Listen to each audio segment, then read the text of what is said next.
안녕하세요. 조원업철 세무사 최명기 세무사입니다. 네, 오늘 이번 시간은 사내근로복지기금에 대해서 알아볼 텐데요. 세무사님, 네. 사내근로복지기금이 어떤 거죠? 일단 그냥 간단하게 개념을 보면 예. 이제 사업주가 기업 이익의 일부를 출연해서 이제 별도의 이제 기금 법인을 설립해서 거기다가 이제 그 재산을 출연하고 그 기금에서 관리 운영을 해가지고 직원들, 근로자들에게 그 생활 안정과 복지 증진을 위해서 이제 복지 사업을 시행하는 제도고요. 네. 그렇게 하려면 이제 별도의 법인 이제 설립이 필요합니다. 예. 근데 이 기금은 사실은 꼭 해야 되는 그 법적인 의무 사항은 아니고 이제 사업주가 사실 임의적으로 선택해서 설립하고 운영할 수 있습니다. 예. 그럼 사내근로복지기금이 어쨌든 이름 자체만으로도 네. 사내 근로자를 위한 그리고 복지를 위한 SPC 법인을 하나 만든다는 거잖아요. 그렇죠. 성격이 이름에 다 나오는 그렇죠. 거니까. 그러면 어쨌든 그 운영의 주체가 필요하기 때문에 그걸 기금법인이라고 하고 네. 우리가 이제 공익법인이라는 게 있고 비영리법인이라는 게 있지 않습니까? 그렇죠. 그럼 법인의 형태 자체는 장학재단, 그다음에 의료법인 네. 그런 것처럼 의료재단 이런 것처럼 공익법인이 아니라 비영리. 네. 우리가 이제 법인이 수익 사업을 추구하는 데가 있고 비수익 사업을 추구하는 데가 있지 않습니까? 그렇죠. 네. 그렇게 했을 때 이제 수익 사업은 추구하지 않고 비영리 사업만 추구한다라고 해갖고 비영리 사업의 성격을 가지고 있는 것 같더라고요. 네, 이게 공익법인은 아니기 때문에 공익법인은 또 왜 재무제표 공시 의무나 예. 주무관청들의 이제 간섭을 좀 더 많이 받기도 하고요. 예. 근데 이 사내근로복지기금은 어쨌든 고용노동부에서 인허가를 받아야 되고 보고도 해야 되긴 하지만 좀 훨씬 그런 이제 의무사항이나 이런 게 적더라고요. 그쵸. 그냥 비영리 법인이라고 보시면 되겠습니다. 네. 법인세를 신고하게 되면은 통상 한 20가지에서 30가지 우리 네. 법인세 신고 서식이 들어가지 않습니까? 네네. 근데 그 정도 이렇게 타이트하게 신고하는 건 아니고 그동안에 어떻게 운영되어 왔고 사용되었는지에 대해서 또 6개월 단위, 1년 단위로 신고하는 정도로 생각을 하시면 될 것 같고 네. 그럼 사내근로복지기금의 궁극적인 장점이라든지 단점은 뭐가 있을까요? 그냥 표면적으로 보면은 이제 근로자랑 사용자 측면에서 이제 장단점이 있을 텐데 일단 장점을 보면 그 근로소득 외에, 그러니까 계약된 연봉 외에 그 외에 이제 복지 목적으로 수혜를 받을 수 있고요. 그리고 재난 구호금이나 이런 네. 이제 생활안정자금 아니면 무슨 그 주택 구입할 때 자금을 좀 저리로 대부를 받을 수 있다던가 네.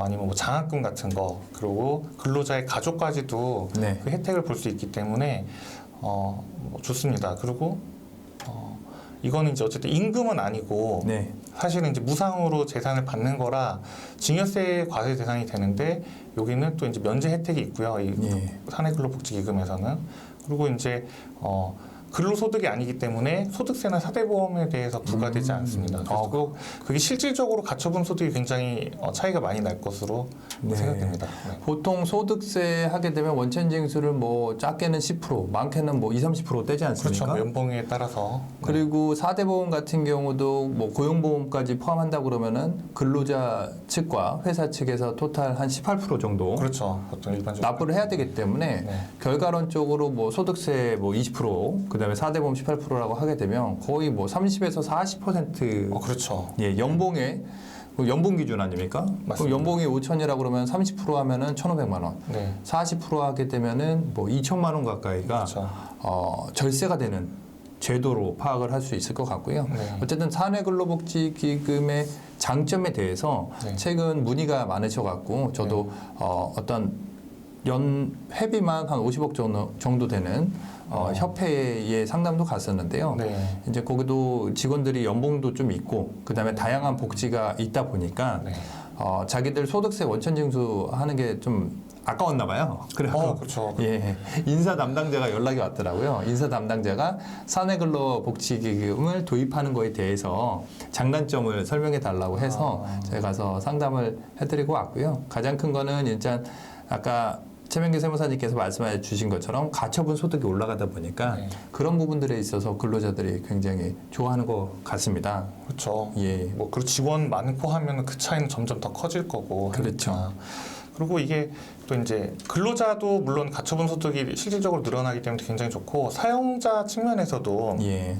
이제 어쨌든 실질적인 연봉을 인상하지 않고 근로자들한테 이제 복지 혜택을 더 줄 수 있기 때문에 그게 되게 예. 좋고요. 그리고 이게 기금에 출연하는 금액은 예. 법인세 그 손비 인정이 그러니까 비용으로 인정이 되기 때문에 예. 법인세는 거기서 이제 무조건 줄어드는 거고. 네. 그리고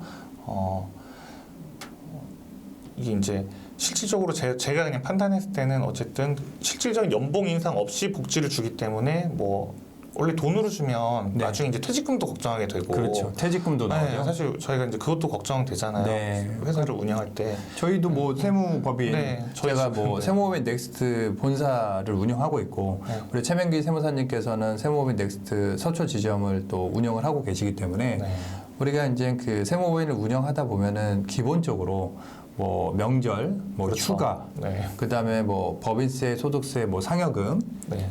뭐 그런 부분들 저희 같은 경우도 뭐 생일에도 뭐 일정 금액의 그런 보상을 좀 해주고 있는데 네. 그런 부분들이 사실은 다 비용 처리를 하려고 그러면은 급여 처리, 상여 처리를 해야 되거든요. 네. 그러면은 그 직원 입장에서는 4대 보험 절반 가까이를 내고 그렇죠. 그다음에 이제 소득세도 납부를 해야 되고 네. 그런 부분이 있지 않습니까? 네. 그리고 법인 입장에서도 한 10% 정도에 대한 4대 보험료를 물어줘야 되기 그렇죠. 때문에 네. 그런 부분들에 있어 갖고 회사는 좀 어려움이 있을 수가 있는데 이게 중요한 거는 2021년도부터 2020년도까지 지정 기부금 처리되었던 게 맞습니다. 네. 전액 손비 처리로 개정이 되면서 개정됐죠. 요즘 굉장히 핫해진 것 같습니다. 네, 문의도 많이 하시는 것 같고요. 예, 특히나 뭐 법인이나 네. 또 병원 원장님들도 그렇죠. 또 해당이 되기 때문에 네. 직원이 많은 병원이나 의원 같은 경우는 직원들을 복지를 위해서 네. 사내복지근로기금에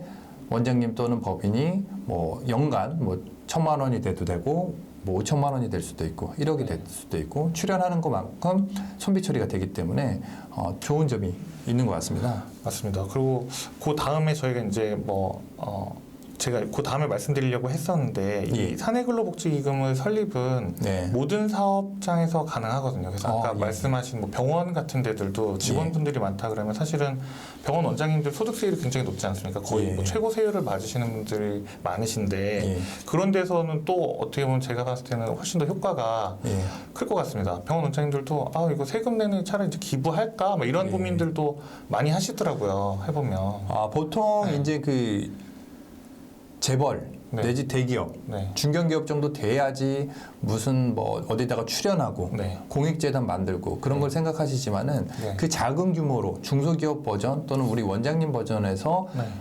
공익법인 출연에 준하는 사내근로복지기금의 제도가 있다. 네. 라고 이해하시면 좀 네. 편하실 것 같습니다. 네. 그리고 워낙 이 설립에 대한 부분도 설립에 하는 데 있어 갖고 고용노동부에다가 신고하는 부분이 있는데 이건 어떠한 자격 제한이 없는 거기 때문에 행정사님이 하실 수도 있고요. 노무사님이 하실 수도 있고 세무사님, 법무사님 누구나 할 수 있습니다. 기업 실무자가 할 수도 있고요. 다만 고용노동부에다가 신고하는 부분이 있다 보니까 고용노동부와 가장 친한 노무사님들이 아무래도 이러한 업무들을 많이 의뢰를 받고는 있는데요. 근데 실질적으로 중소기업 입장에서는 이 절세 차원에서 하려고 하는 그렇죠. 목적이 사실 크거든요. 맞습니다. 사실상 법인 잉여금이 많게 되면은 가압승계라든지 상속, 징여, 뭐 양도세 모든 세금이 올라가기 때문에 맞습니다. 그런 부분에 있어 갖고 좀 어려움을 토로하실 때 사내근로복지기금이 어떻게 보면은 그 치트키처럼 요즘 좀 쓰이는 네. 그런 게 또 있는 것 같습니다. 네, 맞습니다. 뭐 특히 뭐 전략 이렇게 네. 보시면 될 것 같고요. 예, 뭐 내용 조금 더 보면 네. 그래도 이제 궁금해하실 것 같아서 예. 내용 조금 더 보면 사내근로복지기금의 출연은 원래 직전년도 세금 차감전 순이익의 이제 5%를 기준으로 하는데요. 네, 그게 사실은 뭐 상한이 정해져 있지 않아서 그 예. 이상으로도 출연이 가능해서 예, 법인이나 사업장의 상황에 따라서 매년 요금 결정해서 출연을 하면 될 것 같고 운영하시면서 예. 그리고 이게 이제 재산에 뭐 제한이 없다고 네. 돼 있습니다. 그래서 뭐 금전, 그러니까 현금 외에도 뭐 주식이나 예. 뭐 필요한 부동산 같은 거 그런 것들도 할 수 있어서 예. 사실은 뒤에도 우리가 또 간략하게 말씀드리겠지만 그걸 통한 주식을 통한 그런 뭐 컨설팅이 될 수도 있고요. 뭐 가업승계나 이런 데 활용할 수 있을 것 그렇죠. 같습니다. 가지급급, 네. 차명주식, 네. 가업승계 모든 부분에 있어갖고 그렇죠. 네. 처리를 할 수가 있습니다. 네. 그리고 구체적인 뭐 케이스나 사례에 대해 갖고는 다음 시간에 한번 이야기하는 걸로 하고요. 네. 이번 시간에는 어쨌든 그 사내복지 근로기금에 대한 뭐 개념, 네. 그 다음에 뭐 법인에 대한 성격, 네. 비영리 법인이라고 말씀을 드렸고, 그리고 장점, 이 이제 근로자 측면에서 장점, 그 다음에 사용자 측면에서 장점을 말씀을 드렸습니다. 그리고 설립에도 어느 정도 뭐 제한이 있는 건 하지만 기준점은 뭐 어떻게 보면 세전 이익의 5% 있기는 하지만 네. 실질적인 상한에 대한 제한은 없다 정도로 말씀을 드릴 수가 있을 것 같고요. 맞습니다. 이번 시간에는 개념과 장단점 정도 알고 또 다음 시간에 다른 내용으로 찾아뵙도록 하겠습니다. 이번 시간은 여기서 마치도록 하겠습니다. 감사합니다. 감사합니다.